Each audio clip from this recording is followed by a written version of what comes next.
शहर के एक छोटे सी मोहल्ले में रहने वाली सोनम एक खुश मिजाज और हंसमुख लड़की थी। उसकी माता पिता उसे बहुत प्यार करते थे। सोनम की छोटी बहन पायल तो उससे एक पल भी दूर रह नहीं सकती थी। सोनम का सपना था कि वो एक दिन इस शहर की सबसे बड़ी फैशन डिजाइनर बनेगी। वो कॉलेज में पढ़ाई कर रही थी और दोस्तों के साथ अपनी जिंदगी के खूबसूरत दिन जी रही थी।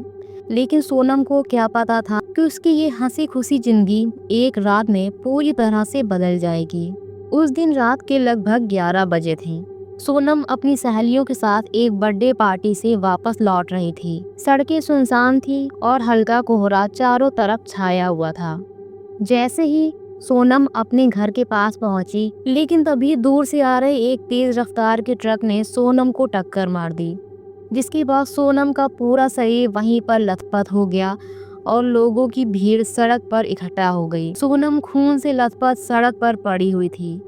किसी ने एम्बुलेंस बुलाई, लेकिन जब तक वो हॉस्पिटल पहुंचती, डॉक्टर ने उसको मरा हुआ घोषित कर दिया। परिवार पर तो मानो एक दुखों का पहाड़ ही टूट पड़ा। सोनम की माँ पूरी तरीके से पागल हो चुकी थी। उसको विश्वास नहीं हो रहा था कि उसकी बेटी अब उसके बीच में नहीं रही।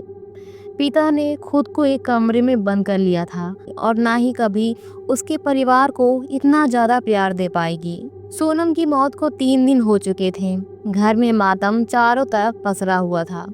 लेकिन तीसरी रात सोनम के घर के दरवाजे पर एक दस्तक हुई।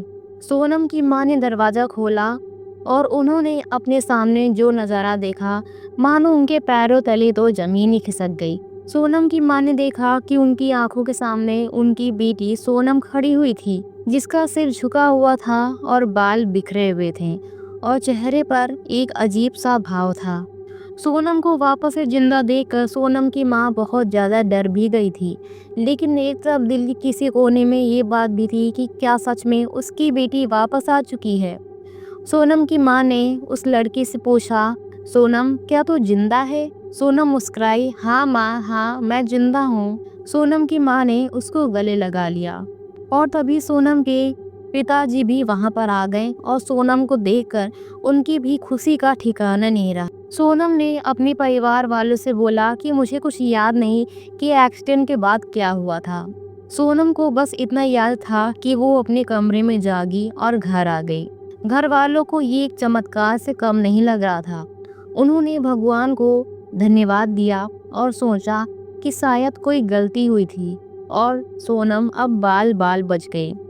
लेकिन ये कोई चमत्कार नहीं, बल्कि एक ऐसी डरावनी घटना थी जिसके चक्कर में अब सोनम का पूरा परिवार फंस चुका था। पहले कुछ दिन तो सब कुछ ठीक लग रहा था, लेकिन कुछ दिनों बाद परिवार में एक ना एक अजीब घटनाएं शुरू होती गईं। सोनम अब खाना नहीं खाती थी। जब भी उसकी माँ खाना लेकर आती तो सोनम बस अपनी माँ को घूरती ही रहती और कहती कि मुझे भूख नहीं लगती। दिन पे दिन सोनम की आंखें बदलती चली गईं। पहले वो चमकती हुई और मासूम लगती थी, लेकिन अब उन आंखों में एक अजीब सा खालीपन था। जब भी सोनम किसी के पास जाती, मानो एक ठंडी हवा को झोंका अचानक से बहुत तेज आता। एक दिन सोनम अपने घर की छत पर बैठी हुई थी। तभी पीछे से सोनम की बहन पायल आई अपनी दीदी से बात करने के लिए। लेकिन तभी पायल की नज़र सोनम के ऊपर पड़ी तो पायल ने देखा कि धूप में सोनम की परछाई नहीं बन रही है, जिसके बाद मानो पायल की आंखें तो बिल्कुल फटी ही रह गईं और पायल को भी अब मन ही मन में बहुत ज़्यादा बेचैनी हो गई थी। क्या सच में ये उसकी दीदी थी या फिर उसके रूप में कोई और अब धीरे धीरे पूरे परिवार को ये एहसास हो चुका था कि जो लड़की उनके घर में उनके साथ रह रही है वो उनकी बेटी सोनम नहीं है। सोनम की सबसे अच्छी दोस्त रिया को इन सभी चीज़ों पर शक होने लगा था। उसने एक्सीडेंट वाली रात के सीसीटीवी फुटेज निकालने की कोशिश की और जब रिया ने उन सभी फुटेज को देखा तो उसके तो रोंगटे ही खड़े हो गए थे, क्योंकि सोनम की आत्मा उसके शरीर से निकल चुकी थी और इतनी भयंकर टक्कर के तुरंत बाद सड़क पर पड़ी सोनम की लाश से एक काली परछाई निकली और गायब हो गई। लेकिन उससे कुछ सेकंड बाद एक और परछाई आई और उसी शरीर में समा गई। और इन सभी चीज़ों को देखने बाद अब रिया को ये समझ आ चुका था कि मतलब सोनम का शरीर जिंदा तो हो गया था, लेकिन उसके अंदर सोनम की आत्मा नहीं थी। रिया ने इस बात को सोनम के घर वालों को बताया, लेकिन तब तक बहुत देर हो चुकी थी। सोनम की छोटी बहन पायल अचानक ही घर से गायब हो गई।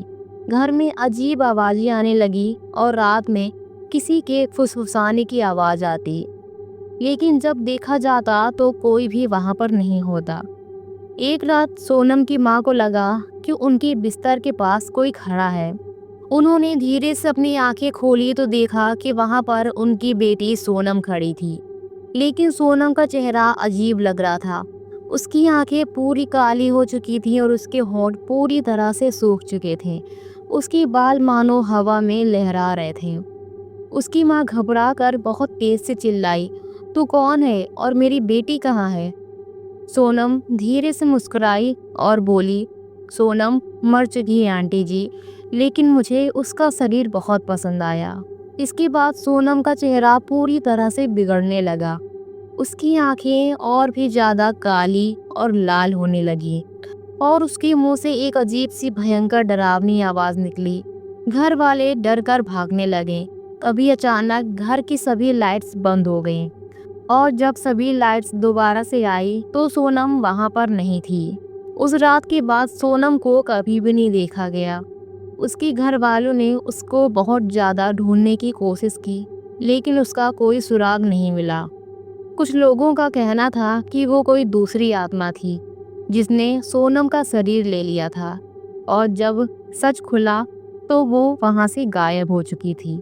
लेकिन कुछ लोग अब भी कहते हैं कि अगर आप देर रात सुनसान सड़कों पर चलेंगे तो आपको एक लड़की दिखाई दे सकती है जो देखने में बिल्कुल सोनम जैसी लगती है। लेकिन याद रखना, अगर वो तुम्हें देखे और तुम्हें बुलाए तो पीछे मुड़कर कभी मत देखना। सोनम अपने परिवार को छोड़कर हमेशा के लिए जा चुकी थी, लेकिन सोनम की यादें अभी भी उसके परिवार में बसी हुई थीं। तो दोस्तों, आपको आज की ये कहानी कैसी लगी? अपनी राय हमें कमेंट बॉक्स में ज़रूर दीजिए। साथ ही अगर आपकी भी ज़िंदगी में ऐसा कोई हादसा हुआ हो तो हमें कमेंट बॉक्स में ज़रूर बताइए। और ऐसी ही कहानियों को सुनने के लिए हमारे चैनल को सब्सक्राइब करना बिल्कुल ना भूलिएगा। फिर से मिलेंगे अगले की ऐसी ही नई और डरावनी कहानी के साथ। Thanks for watching.